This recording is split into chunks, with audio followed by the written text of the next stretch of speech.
I'm Alicia White, and you are listening to Embedded, the show for people who love gadgets. It's just me and Christopher White today, chatting with each other, as you do when you're in front of microphones. Often, sometimes. I don't know. How often am I in front of a microphone? Every week. Oh. This is episode 73. 73. It's been more than a year. That's a lot of things. So, my outline here. Yes. It says, shortest podcast ever. I doubt that'll be true. You thought we had things to cover. I think we have things to cover. What are they? Well, you just wrapped up doing some judging for some sort of thing involving embedded development of hacked devices for use in space? Not exactly. I'm paraphrasing my own thoughts. Yeah, I did. I wrapped up judging for the Hackaday prize, which was the winning entry gets a trip to space, or the $200,000-ish that they think it will cost. Did they specify which space? Inner space. No, outer space. But not far outer space. Low Earth orbit, I bet. And I generally agreed with the 5 that were up there, that won. So which 5 were they? Let's see. There was Ramen Pie, whose video, that was the hilarious one that I showed you. Yeah. And he must have recorded the video at normal speed and then sped it up at 2x so that he would fit in 5 minutes. It was awesome. It was rather difficult to listen to. Great. It was a lot like listening to an auctioneer talk about but monotone optical physics. Yes. That was a Raspberry Pi spectrometer, and I love spectrometers because I always want to know what things are made out of, so that was pretty cool. There was the Chip Whisperer, which I found terrifying.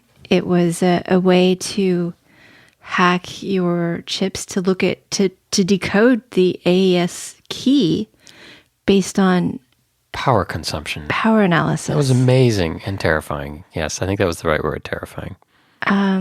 The portable SDR, the software-defined radio, which this was in my top 5 or 6, but I worried that I didn't understand it well enough because SDR, the software-defined radio, has been around forever. I mean, they've been trying to solve that problem. And this was a very hackable, very open source solution. I'm like, I remember 5 years ago, the military desperately wanted those. And, this isn't done. I think you're thinking further back.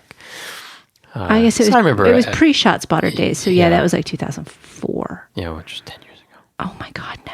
Yes. Say that. And they used SDR all over for the IC probe. That was how. Right. So, it's come along. Well, there was another one that was in the top 5, the SatNogs. Which is the SatNogs. That's global network of ground station. So it was satellite ground stations, and they were telling people how to build ground stations so that they could build networks. And if you were doing IC, it would be so much easier to be able to talk to a satellite or listen from a satellite, really, if you had stations all over the world you could access. Even if they weren't all high quality, it's an averaging, sampling sort of problem. So you might be able to get something you couldn't get otherwise. That was pretty cool. It took me a while to understand that one because they didn't frame the problem. I didn't know what they were trying to solve. Yeah, okay. And then because they're probably trying to solve a broad general problem, which is both easy and difficult to state in a way that is whiz bang. No, because they made their video for like a NASA contest, and so they didn't actually say here's the problem we're trying to solve, and here's how we're solving it. Instead, they just launched into space, satellites, NOGs, ground stations, blah. And then so I was like, why would you use this?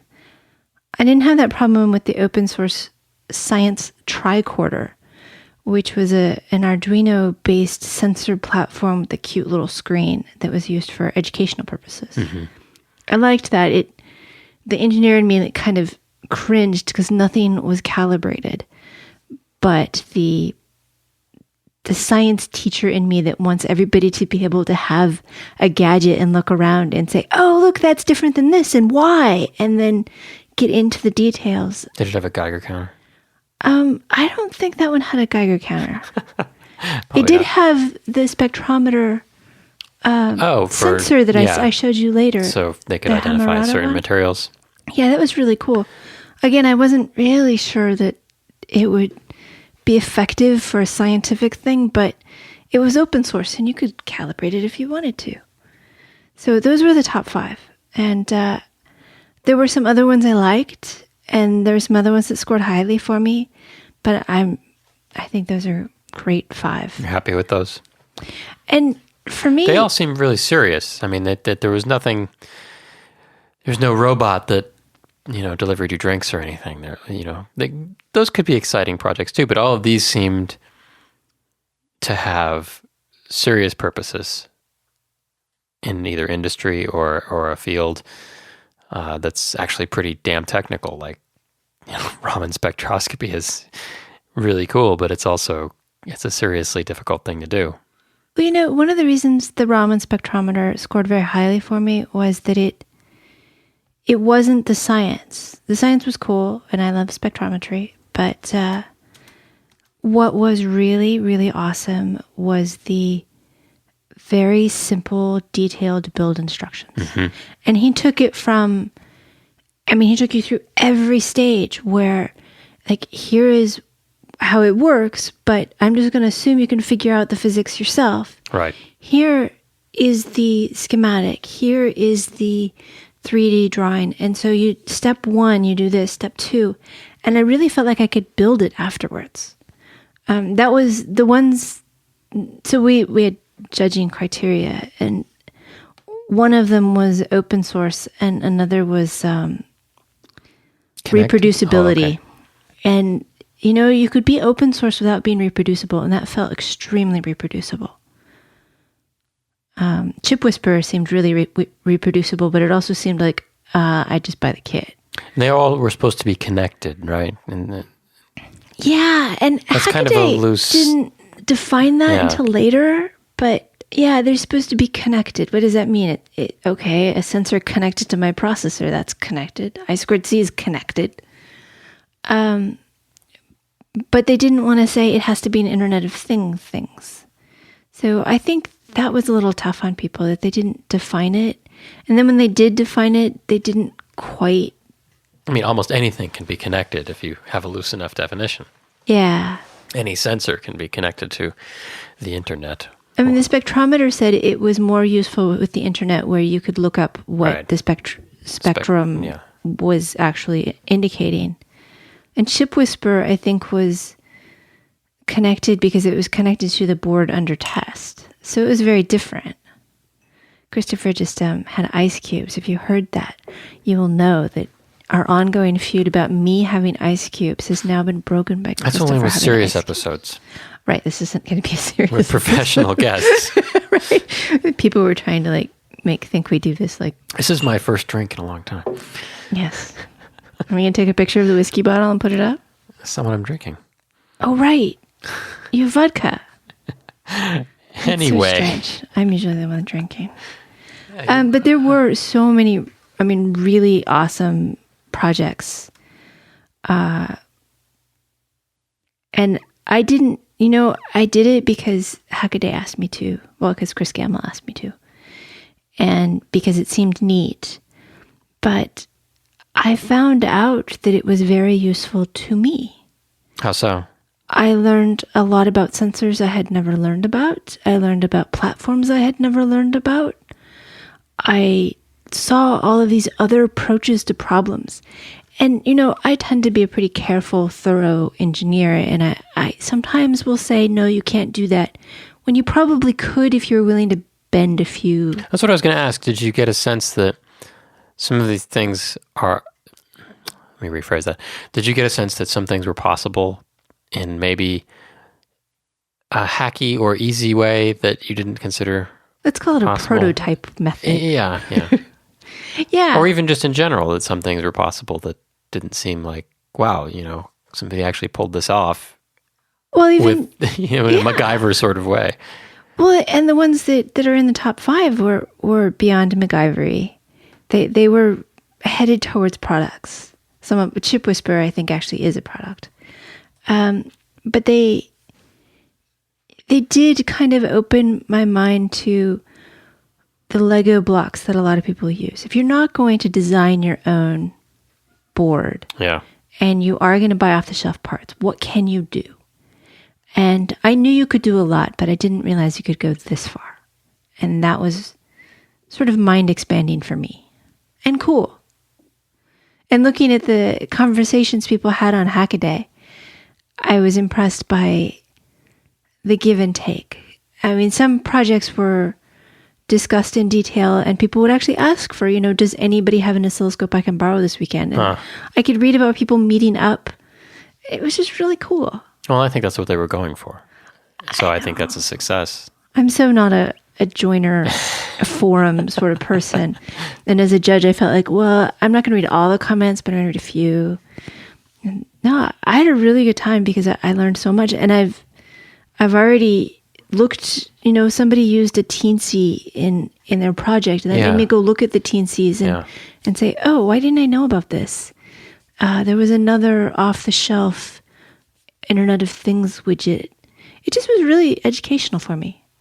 I felt like I had downloaded 3 magazines of IEEE Spectrum just in my brain in an hour. So part of that is being the contest and being forced to look at being encouraged to look at all of these. My eyeballs were held open. projects and entries. Yeah, clockwork Hackaday. But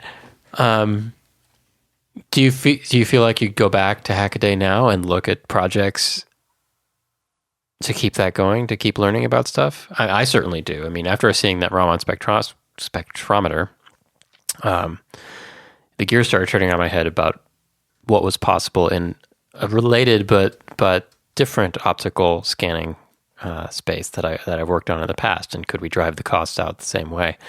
And I kind of told you with that, and the answer is probably not, and it's probably not interesting, but in a market sense. But it still got me going and thinking, well, okay, they did that, so that means that it should be possible to do this, slight modification here, or even major modification.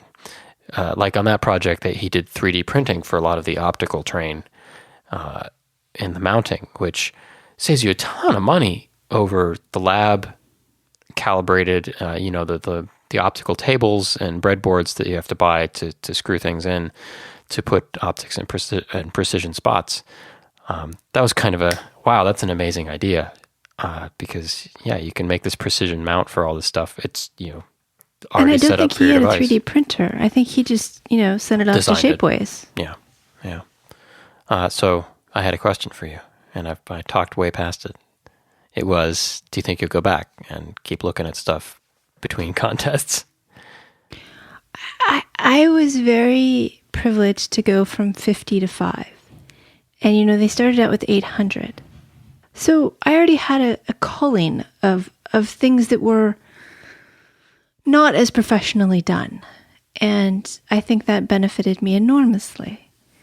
I'm not going to talk about the ones that weren't good in the 50. There were some people who just hadn't made many modifications. They hadn't continued on like some of the other people had. And there were some who just had catastrophic failures at some point and couldn't finish in the time given. Their projects were interesting, at least in theory, but they weren't as awesome as the top 5 or the top 25. So that calling really helped me. I don't know if I personally will serve Hackaday to look at what's going on in other projects. I would like it curated. On the other hand, with my next personal project, I will post there. Yeah. Because it was nice to see what was going on. And while I don't feel obligated to that sort of audience, talking about your projects does help you get them done. Well, it does, you do feel like there's at least some eyes on you and going, hey, why haven't you updated this in 6 months? Or can I help? Yeah. When I was working on Maxwell, the Are You Okay doll, I got a lot of people on my personal blog who chatted with me about trying things. Even just saying this is cool, and that's enough of a validation to continue something. Oh, and that reminds me, one of the things we were going to talk about was listener comments. Uh-oh. So I think I'm going to kind of spread those out because we haven't done a show like this in quite a while. Yeah. I'm going to start with the people I am extremely embarrassed because I never replied to them. I used to be so good at replying to like everybody, at least thank you or whatever, but August was tough. And then that led to September, and here we are in October, and I'm still, my email's a giant. Okay, so Chris May, I'm going to quote him because I thought it was really good. I appreciate how you interview people, delving deeper than most podcast interviewers and being willing to leave the script and get lost in whatever the interviewee just said or brought. In particular, I keep thinking about how Alicia, that's me, got drawn into Micah's Triangle project. And I really enjoyed the recent discussion with Mike Stish, especially where the interview delved into enjoyment of electronics and electronics stores. Those are always my favorite parts too.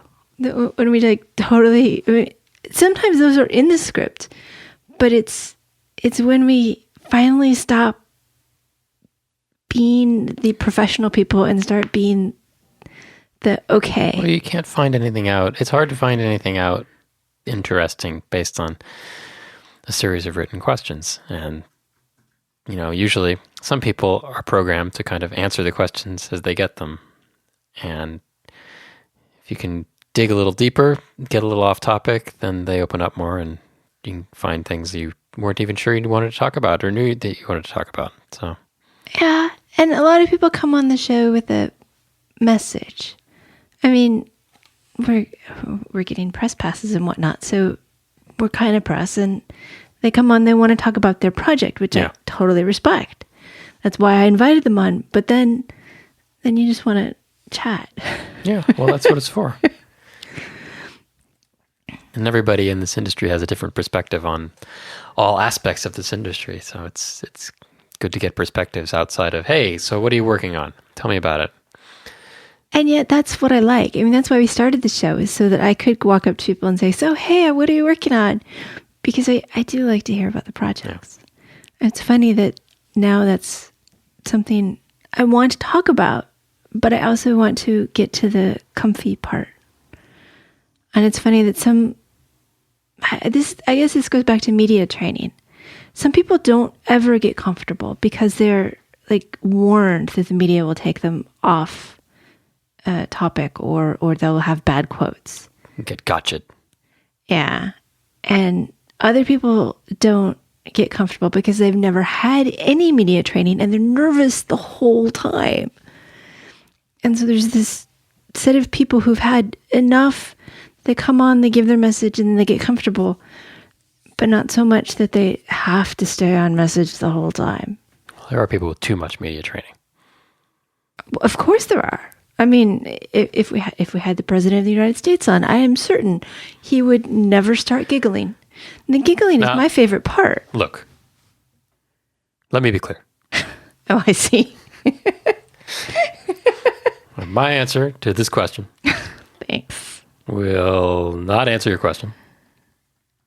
We got a lot of comments about our live show, the one at Hacker Dojo about the Safety Critical. Safety Critical. Uh-huh. We totally failed to cover Mizra C. That was not exactly an accident. No, but it was in my list of things we should cover, that we should at least say. And Andre pointed out that we failed. Mizra C. I've said it. It's cool. No, it is. And I explored it at simplify some of the medical place I was at. Yeah. Gnarly C things, and a lot of automotive people use it. Yeah, it's big in automotive. But we were talking to an automotive audience from a non-automotive perspective, so it wasn't. Right. We were going to assume that they already knew all of that, and we didn't need to mention it. But for people who don't, it is pretty neat to have something that says, here are the rules of using C safely. Here's how we take an extremely dangerous language and try to make it a little safer without changing it. Let's see. I had another comment on that show. This one from Doug. Wow, it's kind of long. Well, summarize. Yeah. Sum up. On unit testing for the cheap and dirty prototypes, we missed an obvious answer. For cheap and fast prototypes, do cheap and fast testing. I'm totally going to steal that. Set up the 10 test frameworks and do 1 or tests per function or module and call it good. Because that's what you do with prototypes. You do a little bit and then you call it good. And then that lets you make sure your code modules are testable. And that's a benefit of test-driven development, unit testing. And, you get from 0% coverage to 20% coverage. You're nowhere near 100, but you're so much better than 0. And you're on a path that gets you towards 100. Whereas if you're at 0, you're still on a path not. I like that one. Yeah, that's fair. That's fair. It depends on how cheap and dirty the prototype is. Well, you're working on a prototype soon, and you're going to do some testing soon. Well, I'm going to see if it works. I'm not doing formal unit tests because I have. It's not very much code. I'd be testing somebody's library mostly.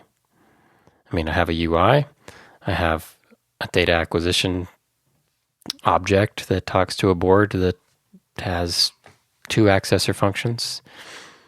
And I have a DSP function that does an FFT from somebody's library. I mean, I could write tests for all of those things, and I guess I have, because I wrote a fake version of the data acquisition board that just runs through some sine waves and runs it through the FFT. So yeah, okay. That's epsilon away from a unit test. It is. All you have to do is make it run often or easy to run. But I mainly did that because I don't have the real hardware. Yeah. So I needed to test. I needed to be able to develop the parts of the system I didn't have. I don't know. I can go either way. I think it does depend on the complexity of the test, because this is throwaway code. And I guess my feeling is throwaway code is almost exploration and test in its own. Test of concepts, test of pieces of hardware. That it doesn't really make sense to me to go through a lot of effort for something I'm going to toss. Just to see, okay, can this work? Can this piece of hardware work? Does this piece of hardware work? Yes. Okay. Now that we've done that, now we're going to actually start the project. And that's where I'm at with this. Okay, Doug, I am so in agreement with you, but clearly Christopher's wrong. I'm not, what?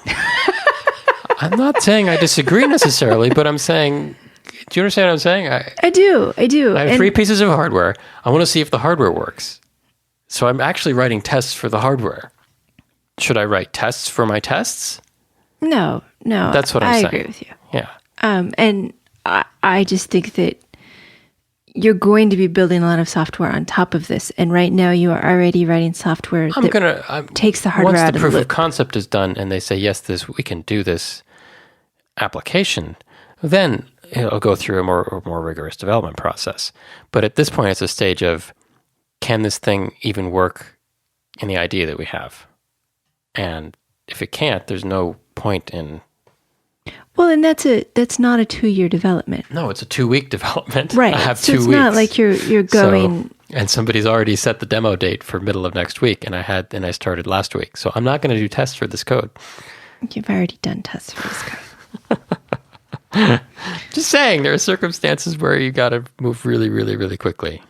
And I'm in favor of unit tests almost everywhere except when you've got 5 hours. I'm going to get so much hate for this. There is no one right way. I mean, there is no single, here's how everybody should do everything. Hey, did you see my Saleae arrived today? I see a brown box that doesn't have any markings on it. It's opened because I took the t-shirt out and put it in the laundry so I could wear it tomorrow. I see. But I haven't actually powered it on. This is the 16-channel thing? Yeah, it's the Pro. And so it's got... Because we're pros. So they tell us. You know what makes you a professional? Giggling. Somebody pays you for anything. So we're not professional podcasters. It's the Logic Pro. It has 16 digital channels. and 16 analog inputs. Well, there's a total of 16, so they can be digital or analog. And it samples at 500 megasamples per second, digital, or 50 megasamples per second. Megahertz. Oh, cool. I'll play with that tomorrow if you don't take it. I'm not going to. And we would have gotten ours sooner, except I ordered it in red because I wanted it to be different than everybody else's. Of course. Does it have, I forget, does this have outputs as well? Their old one had outputs, so I think this has outputs, but that's at the software level, not the not in their pretty user interface. I think you have to write C for it. What's the analog bandwidth? 50 megahertz. Okay, cool. Yeah, I'll try that out tomorrow. That sounds exciting. I like that you're already planning on how to use my toys. Well, you don't, have a project. I do have a project. I've got piles of hardware over there. I do have a project, although I only have about 2 more weeks on it. So if anybody's got anything neat they're working on, now's a good time to... I don't think that project needs your Saleae. I think we're saying that wrong again. We never looked up again how to say it. I did not look up how to say it. No, I could play our old podcast to find out. I don't think the listeners want to hear our old podcast played through our new podcast. So why not? It's great. This is great radio. Maybe next show we can talk about all the things we messed up on this show. Episode 73, the apology. Okay, so Saleae is cool, and we'll talk about that at some point once we actually open it. Well, I was thinking about asking them to come back and talk to us. I don't think they will once they've heard how we pronounce the name. Stefan from Johannesburg tried to buy a Saleae after we had them on the show, although maybe he knows how to pronounce it because we've clearly forgotten. But since they were going with the O-scopes and they'd already switched over to the new ordering, he couldn't get one. And it would be fun to talk to them about how it's really hard to have a lot of products, a lot of SKUs when you're such a small company. And why nobody can get the old versions anymore. It's almost impossible because it's hard to plan your mix and how many of each thing you're going to stock. And yeah, no, that'd be a good conversation. Yeah, I mean, that's a small business thing. So I'm going to talk about it.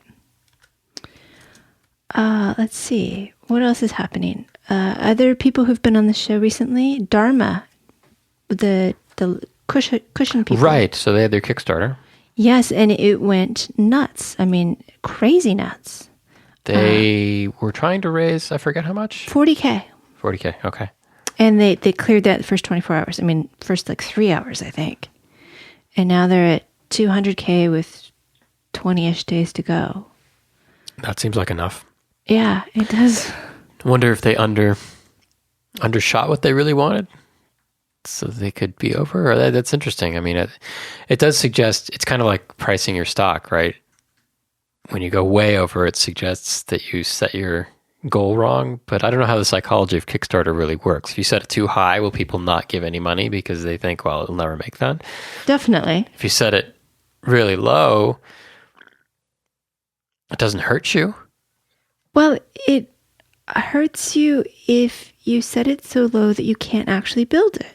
Well, that does suggest... Which I think they were kind of on the verge of there. But with if 200, you only get what you ask for. If you ask for 10K, you really needed 100 because you're trying to game the system. Then you set yourself up for failure. Maybe, yeah. I don't know. It's an interesting psychological question of, are people more apt to give to already successful campaigns because they want to get the gadget or the thing that's the reward? Or are they more apt to give to something that's just about to make its actual goal in the last couple of days? Oh, definitely. Definitely. Yeah. If it's already made its goal, or I'm way more likely. It seems like there's some economics papers to be written about Kickstarter. Yes. But so they're doing well and they're going to go ahead. Yeah. Yeah. And they did hire the MBA student that was here on the show. Okay. So that's kind of cool. I've heard rumors that, and not necessarily about Darma, except that they did really well. And so they remind me of these rumors that some of the hardware accelerators are gaming the system, gaming Kickstarter. putting money towards, like putting your limit too low and then giving you extra money? Does this make any sense? Putting your limit too low and then giving you... Well, okay, so let's say I had a Kickstarter and I worked with an accelerator. Okay. And I thought it would take $100,000 to build my widget.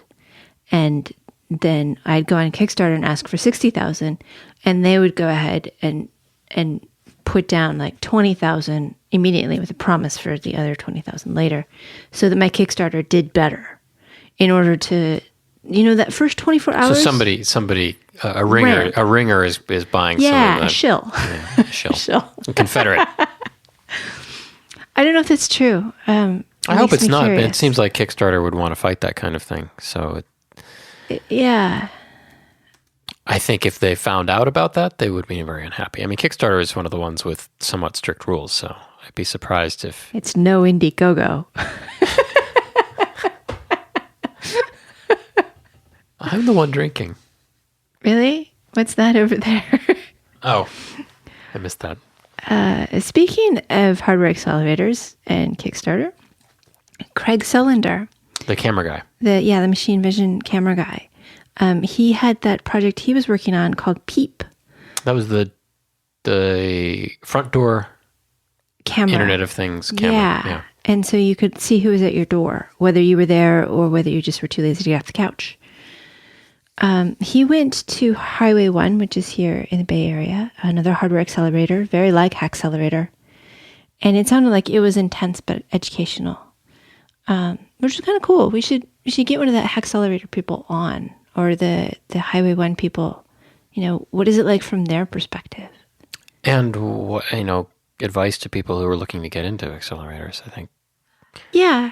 I mean, Emil Petroni from last week? Yes, yeah. Last week. The Tindy CEO said that, there's a process to it, and only certain people really qualify. The people who don't really know what they're doing with getting consumer working. If you knew what you were doing, you wouldn't go that route. You wouldn't need an accelerator. Yeah. I promise I have no idea how to do this. Please help me.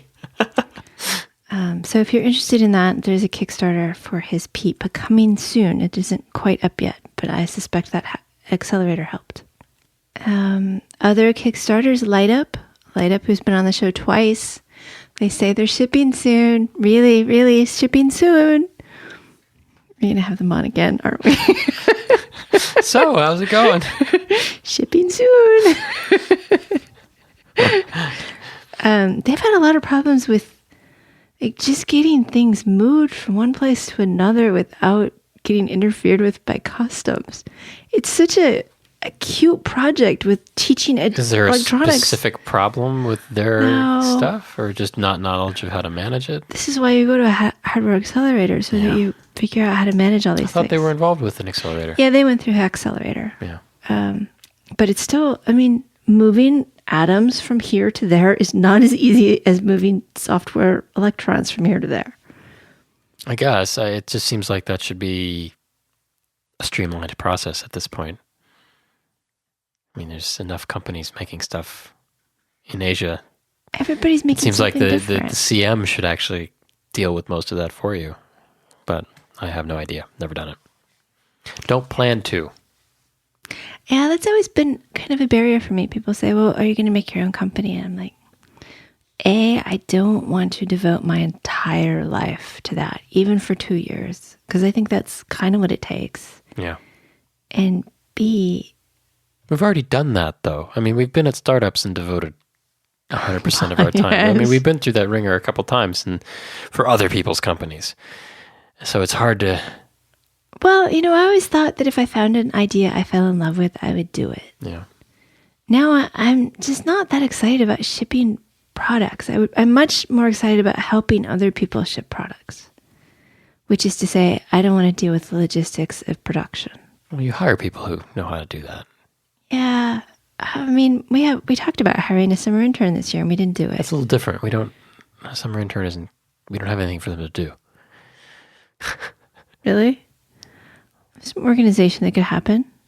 Yeah, but they're not going to make anything for us. Cleaning our office is not really, it's technical task. I know. We've got some more feedback. Follow up. I think the new feedback's going to say, wow. Let's see. Punky, I feel like I should thank him again. He's been really great suggesting guests, Rob Faluti and Jack Gassett, the Papilio, which was another episode people liked, the FPGA introduction. Yeah, that was good. Past guest Ken Milnes emailed me that he liked the FPGA introduction, which I'm just so tickled when past guests comment on current shows. I don't know why that particularly gets to me, but I do like it. No comment from you? It's great. I mean, let's see.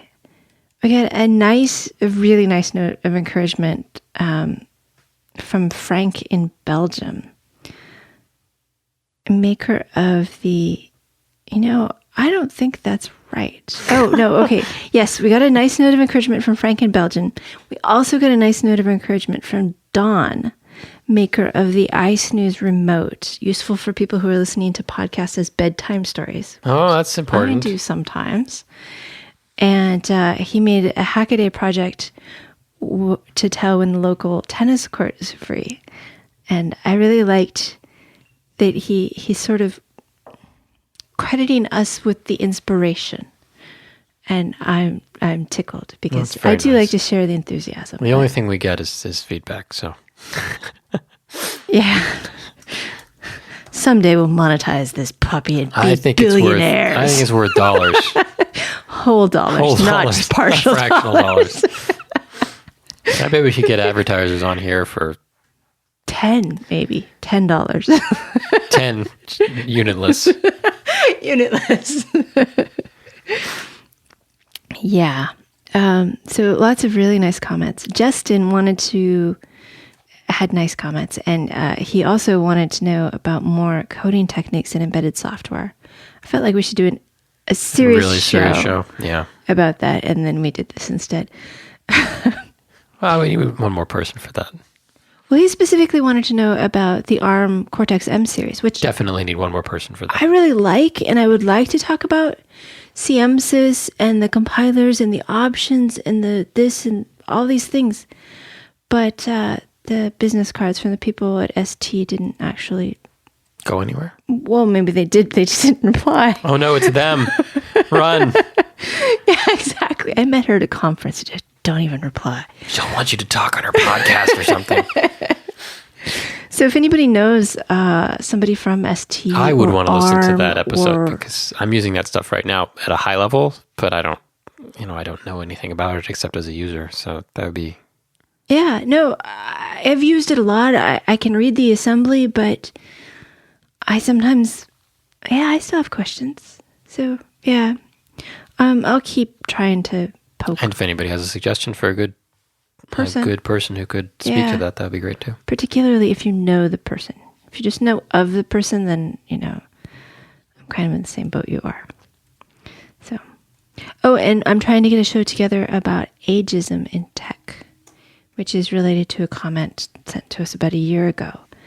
They just kind of want to talk about, particularly as... I think it's a topic that is not talked about much. And I already have one guest for that. But another one would be nice. And by the way, our cutoff age is 65. So if you're less than 65, even if you're pushing 70, but not yet 65. What about from Google's perspective? Ageism in tech from Google's perspective? Yeah, I mean, I think the 65 cutoff is way too high. I think the 35 cutoff is way too high. That's what I'm saying. We already qualify by quite a bit. Yeah, no, I want to talk to somebody a little older who's been around long enough to maybe push through, maybe give some strategies. No, I think that's an important topic, and it's one that doesn't get talked about very much. The big topic now is sexism in the industry, but there's a lot of... We don't have to talk about that, We're not going to talk about it. Okay. But there's a lot of other issues culturally with the tech industry, and I think it comes and goes. I think 20 years ago, 30 years ago, there were a lot more of the grizzled Unix guys around, graybeards, I didn't want to say that. Okay. I didn't think it was, it's okay to have gray in your beard. Not for me, but... Maybe neckbeard is the one I was thinking of. That's a little more insulting, yeah. Anyway. Not that neckbeards are bad in any way, nor are starburns.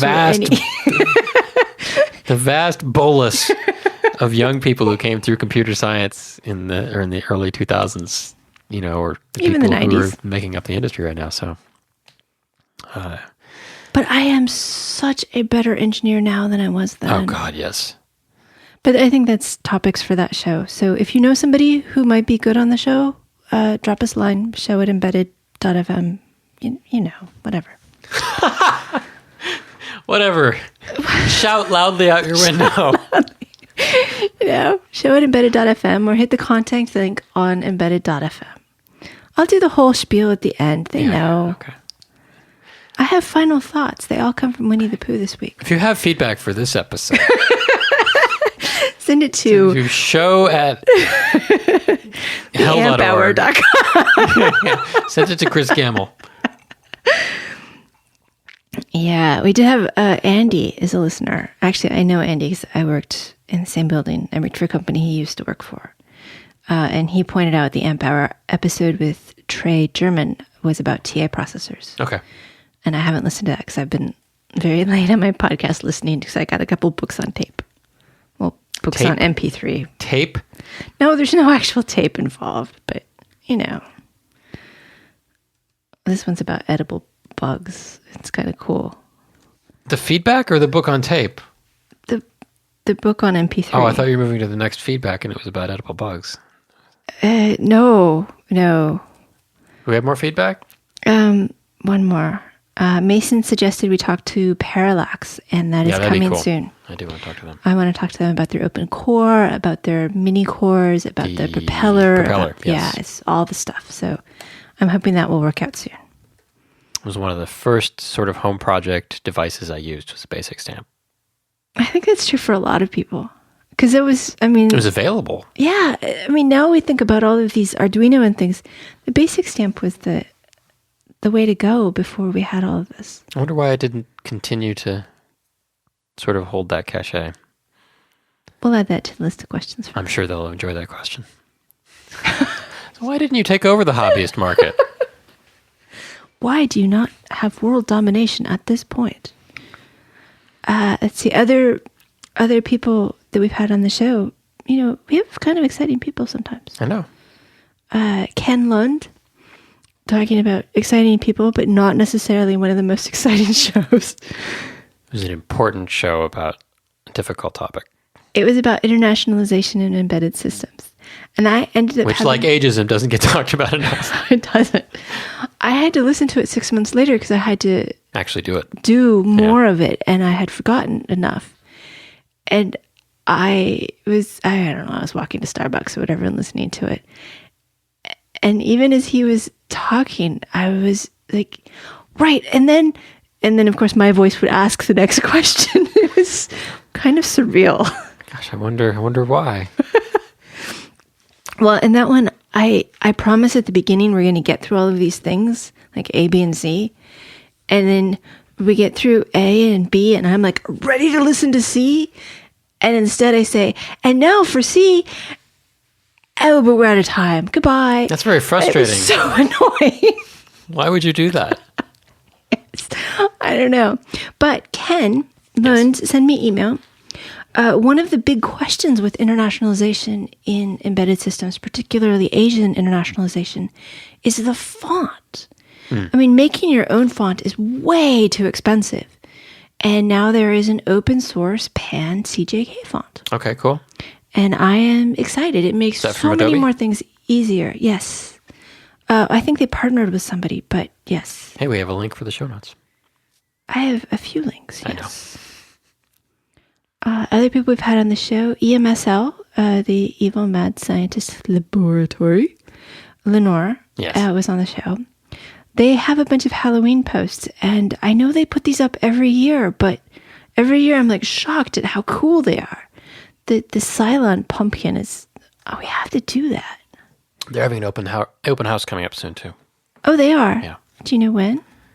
That would require me to remember something I saw in a tweet 2 days ago. Weren't you supposed to like do all the prep for the show? And I have done all of the prep that I was going to do for the show. You hooked the microphones up. November 13th. There, see? Google is your friend. I can't go to Google. I've got this big audio thing in front of me. Clock counting. Let's see. And we had Angie on the show, the Silicon Chef Hackathon. Yes. Hackbright Hackathon. Went off very well. I ended up giving a talk on Sunday, which was mostly, you're not done yet? Go ahead. Go, go, go. And you too can be a hardware hacker in your professional life. But I gave it a prize. Well, our company gave it a prize. Sorry, not just me. Christopher Did I authorize this? Yes. Okay. You'll never know differently. I am the CFO. You are the CFO. But the Brainwave team won the most likely to become hardware hackers in their professional life award from Logical Elegance. $50 gift certificates from SparkFun. It's just a really long thing to put on a trophy. Most of them were very long, yes. And they got copies of my book. And that made reminders for prescriptions and medications, which I thought was pretty cool. Oh, that's cool. Was a good project. Seriously, shortest podcast ever. That was all I had. Oh, and Jerry Ellsworth's company has moved to the Bay Area. I know. I'm like trying Cast to Air. wait patiently before I email her and say, can we have coffee? Can we have coffee? Can we be besties? Come on. Well, not besties, because I mean, I have a bestie, but oh God. Where's my alcohol? Should I put an edit point there? Maybe. Let's just mark that for later review. Yeah. But anyway, it sounds like things are going well for her and her company, and they're moving into production serious way. So I'm looking forward to having that. I just got the new development kit for the Oculus Rift, which I've only tried out for about 10 minutes. But this is the second one. The first one had worse motion sickness problems. This one has head tracking and a better display and a higher refresh rate and a bunch of things that they've put together to try to combat some motion sickness. And for when I tried it, it felt a lot better. So I'll give it another chance. It also integrates with the Leap motion, so you can actually see your hands in front of you in a virtual world. So I have some ideas for playing around with that. But yeah. So you know my extreme ability to get motion sick. Do you think it's ready for me to play with? I think it wouldn't bother you for about 5 minutes. You'd know pretty quick if you were having a problem. By the hurling? I don't think you'd immediately hurl. I think you'd start to feel weird and just take it off. Oh, okay. It's not like a boat where you kind of have to drive the boat back to land to get off. Come on. I don't need to leave the land to be sick on the boat. It's not like a car where we have to stop every 5 minutes because the air conditioner isn't pointed just the right way. That's not the problem. It's the parking. It's the parking lot. The parking. We ready for bonus topics? Is this where we get to talk about Scorpion, the TV show? Two things that I thought would be good compare and contrast exercises for how to do technology in fiction and how not to do technology in fiction. Science and the media. I just wanted to sound all NPR-y there for a second. So let's start with the bad one, because I don't remember it as well and it'll go faster. Well, okay, so this is Scorpion, the TV show. Scorpion was watched the pilot. A new TV show this fall that we watched the pilot for, and then immediately deleted everything about it from our DVR. We're still recording it. So, really? That's a waste of bits. So Scorpion, if you haven't seen it, and by the way, spoilers, if you care, is a terrible TV show written by terrible, horrible people starring some unfortunately good actors, maybe kind of, who just got roped into this for some reason. It's about a group of hackers. Geniuses. Not all hackers. Right. In fact, they weren't all computer people. There were mechanical right. people. There was a psychologist who sat... Anyway, we'll get to that. A group of people, smart people, and you know where that heads with Hollywood. Christopher's been working on this rant for weeks. That the FBI gathers up to do the impossible things that the FBI cannot do on their own. I've known some FBI agents. They aren't dummies. Here's the premise of the first episode. Airplanes airplanes cannot land if a computer breaks at an airport at all. They can't land at another airport. Well, no, because it was just one airport. No, it had spread its virus to other. No, it was just the one. Okay, it was LAX. Okay. There was maybe some other implausible problem. But anyway, the FBI can't fix this. They have to do a firmware upgrade to the computers in LAX.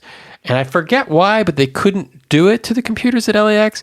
But for some reason, which makes no sense, the binary. The air traffic controller software had a different copy on all of the airplanes that were flying around. So their brilliant idea was they needed to get the software from the airplane. He's skipping a lot of steps. But yes, okay. I'm skipping the stereotypical characterization of all of the high technology and smart people. Well, no, I mean, they broke into that place, and that was kind of funny. But yes, okay, so skip to the part where there's a fast car on a...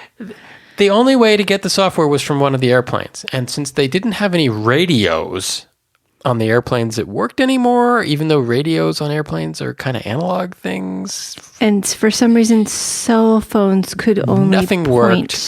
Up, so they decided down, that they were going to... And here's the other thing I didn't understand. Oh, anyway. They were going to get the software from the airplane by a wire.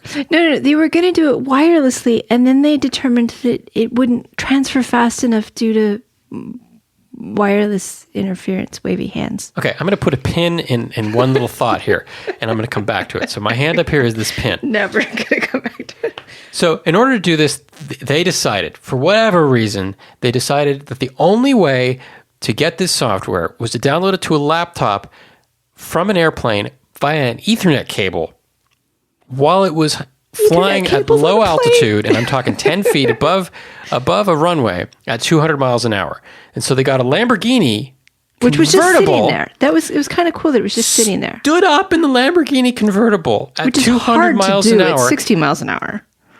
Without their hair whipping at all. Yeah, her and hair reached to a dangling Ethernet cable from an airplane and plugged it into a laptop to download the software, which shouldn't have been on the airplane anyway because it was air traffic control software. It always comes down to an RJ45.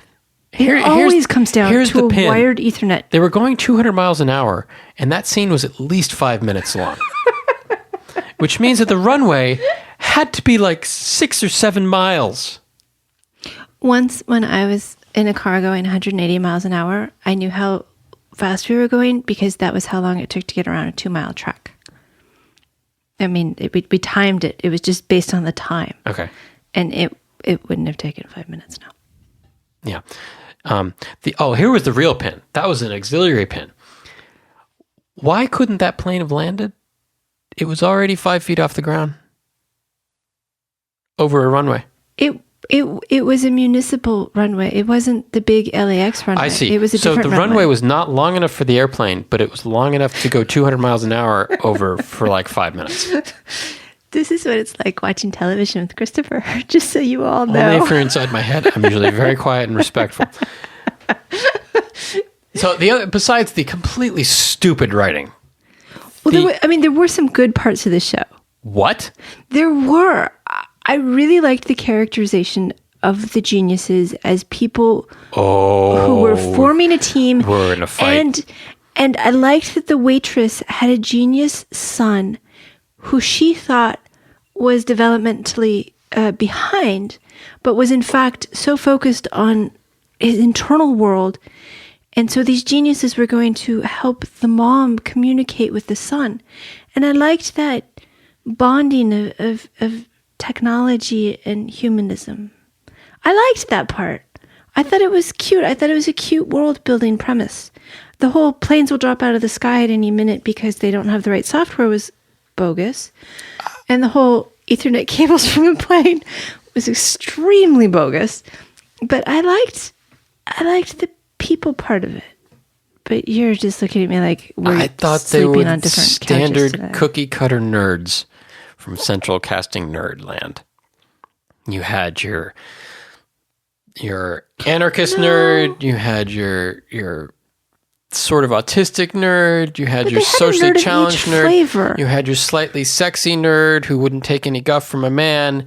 And it was just, they all seemed like predictable. Not a good show. I recommend you don't I watch wouldn't it. recommend it, no. In contrast, however.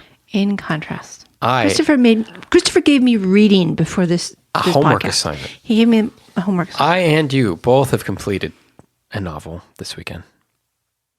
Didn't take me all weekend. I read very slowly compared to you. I don't think that's in any question. The title is The Martian. The Martian. By Andy Weir. Yes. And is a fantastic book. And the science was so good. I did not do the math to see that he got his delta V's correct in his orbital mechanics.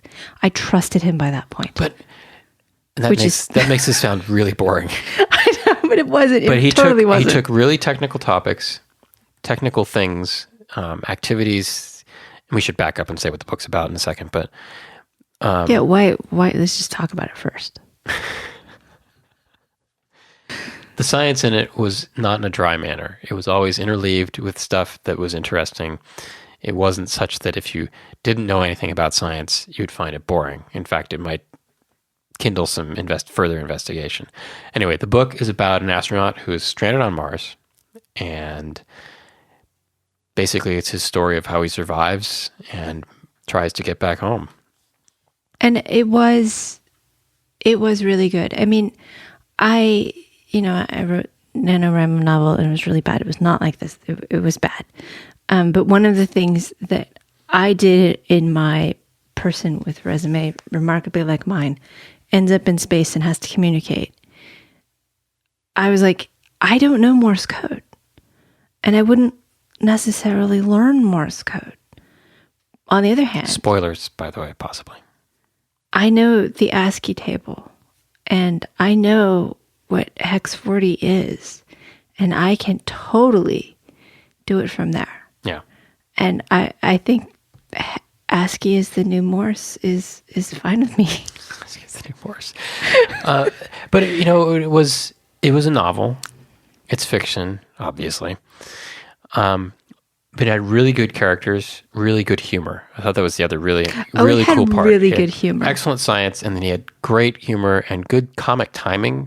I mean, I don't really talk about comic timing in a book, but you'd read one thing, and then the next sentence would be just perfect. And good cultural references. Yeah. I mean, he ends up on Mars, and he has a limited amount of entertainment, and he wove those in. And if you are over 25, you'll get at least half the references. Maybe 30. Dukes of Hazzard's been. But he did. I'm going to come back to the science, because this was another case where you read sort of pop sci-fi stuff, contemporary sci-fi. It's easier to do super futuristic sci-fi and kind of make up technology and do Star Trek stuff. Physics doesn't matter. It doesn't apply to us because we fixed all that. There was nothing, and I don't say this to toot my own horn, there was nothing in this that kind of jumped out at me as, oh, that's made up or wrong, or that's not plausible. I mean, Master's degree in physics. Christopher has one. Master's degree in physics. Yep. Yeah. How often do I use anything from that except to apparently when you're reading novels. Hold up stuff on the desk with some of my textbooks. Well, last time it was me holding stuff up. The gravitation book is big. Yeah, I mean, the science, I mean, there was one point where he printed out, I think, the boot up log from a Mars probe. And it was VxWorks and Wind River, and it was all stuff I'd seen before. It was absolutely correct. And they have talked about that particular to do that thing again, and it was VxWorks. I remember they were making a big deal out of it. I know. I remember when they had a problem with the original probes, they were doing a patch and they were talking about VxWorks, and I was like, oh, I've used that. And even the way they dealt with computers was... It was a little easier than it might have been in real life, but it was realistic. Yeah. Very nicely realistic. I think instead of... He made the decision, instead of making stuff up or overly simplifying things, he skipped over stuff. Which was fair. Like some of the thing you were talking about with the orbital mechanics.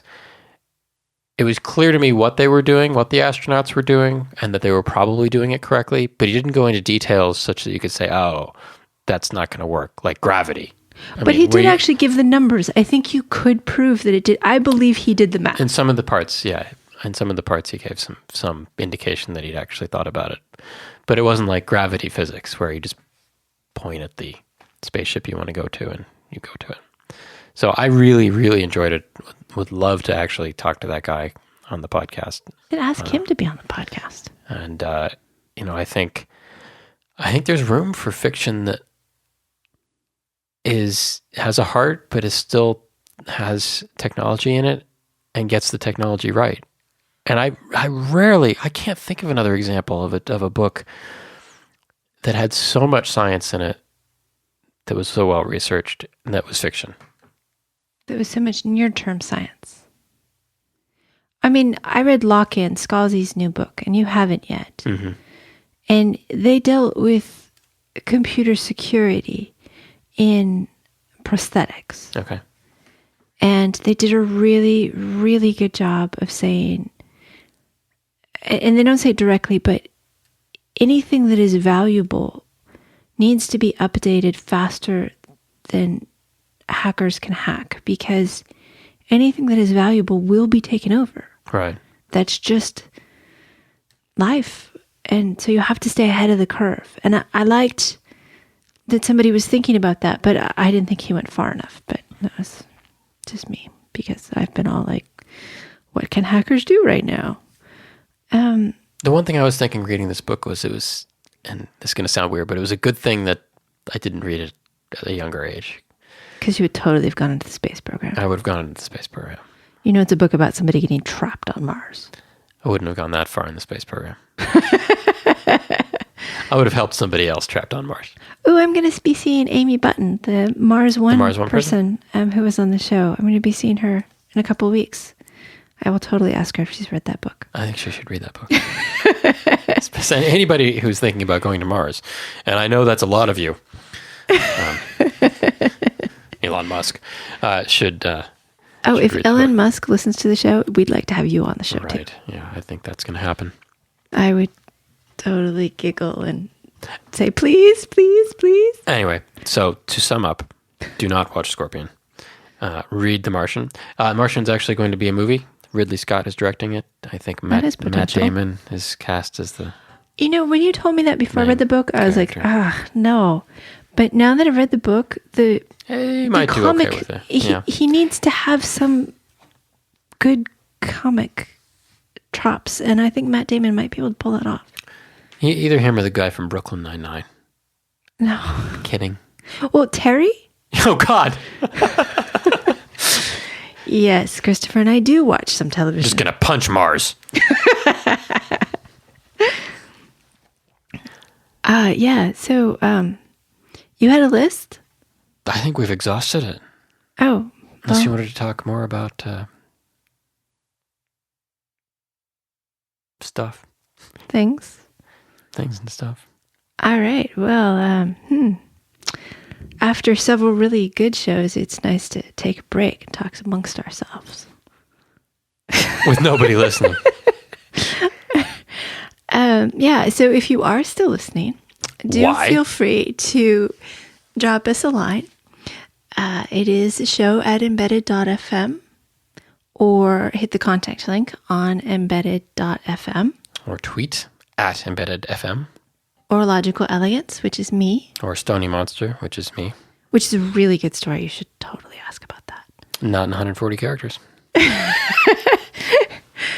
And I think that's it. Normally I have my outro notes, but today Normally we'd encourage you to review the show, but I think we'll skip that this time. I think so. So if you do go on iTunes, make sure to avoid our show and do not click on any stars. Yes. Well, my wine glass is empty. So I am going for the final thought. Is you still have... I've had 1/8 of an ounce of vodka, and You're totally tipsy, aren't you? Totally out of it. Yeah, that's great. Okay, so final thought this week. And this is for the people who use this show as bedtime story. Rabbit's clever, said Pooh thoughtfully. Yes, said Piglet. Rabbit's clever. And he has a brain. Yes, said Piglet. Rabbit has a brain. There was a long silence. I suppose, said Pooh. That's why he never understands anything. Winnie the Pooh is awesome. Good night, everyone.